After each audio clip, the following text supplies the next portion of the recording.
અને ગુરુ જ સાચો માર્ગ બતાવે. ગુરુ સિવાય કોઈની તાકાત નથી આપણને આ દુનિયામાં સાચો માર્ગ બતાવે. તમને કડવું કેવું હશે ને, તો કડવા ઓહળિયા છે એ આપણને સદગુરુ જ પીવડાવે સાહેબ. અને આપણે બધા છે ને આ દુનિયામાં આવ્યા પછી આપણે બધા ભોળા બહુ, પણ આ સમય એવો છે ને કે બહુ ભોળું ન રહેવું. ભોળો રહેવાનો આ જમાનો નથી. બહુ ભોળા રહીએ ને તો ક્યારેક આપણને વેચીને માણા દાળિયા ખાઈ જાય.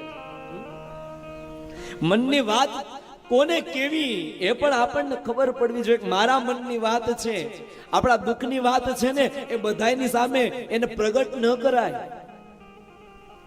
પણ આપણું છે ને આપણા હૃદયનું દુઃખ હોય ને ત્યારે રડતા રડતા એ દુઃખની વાત છે આપણે બધાને કરી દઈએ. પણ બધાય આપણે એમ માનતા હોઈએ છે કે આ બધાય મારા છે.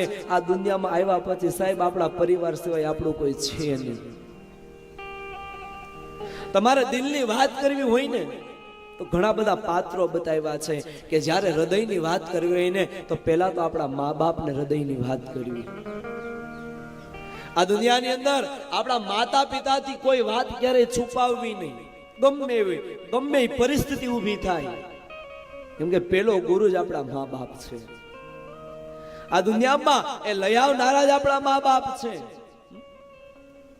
સમૃદ્ધ ગુરુ મા બાપ છે. દુનિયા દેખાડી છે, આપણને ચાલતા શીખવાડ્યું છે, આપણને રહેતા શીખવાડ્યું છે કે સમાજમાં કેમ રહેવું, લોકોની સાથે કેમ રહેવું.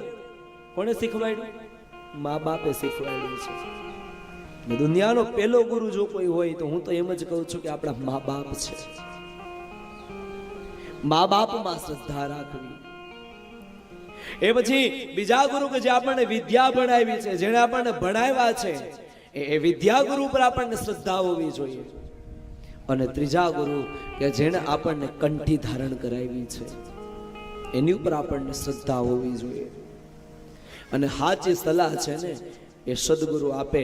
જ્યારે હૃદયમાં દુઃખ થાય ત્યારે એ હૃદયની વાત મા બાપને કરવી, આપણા સાસુ સસરાને એ વાત કરવી, એ સંત પુરુષ સાધુ પુરુષને આપણા હૃદયની વાત કરવી. ન્યા આપણો કોઠો ઠલવવો, જ્યાં આવે ત્યાં કોઠો ઠલવી ન દેવો.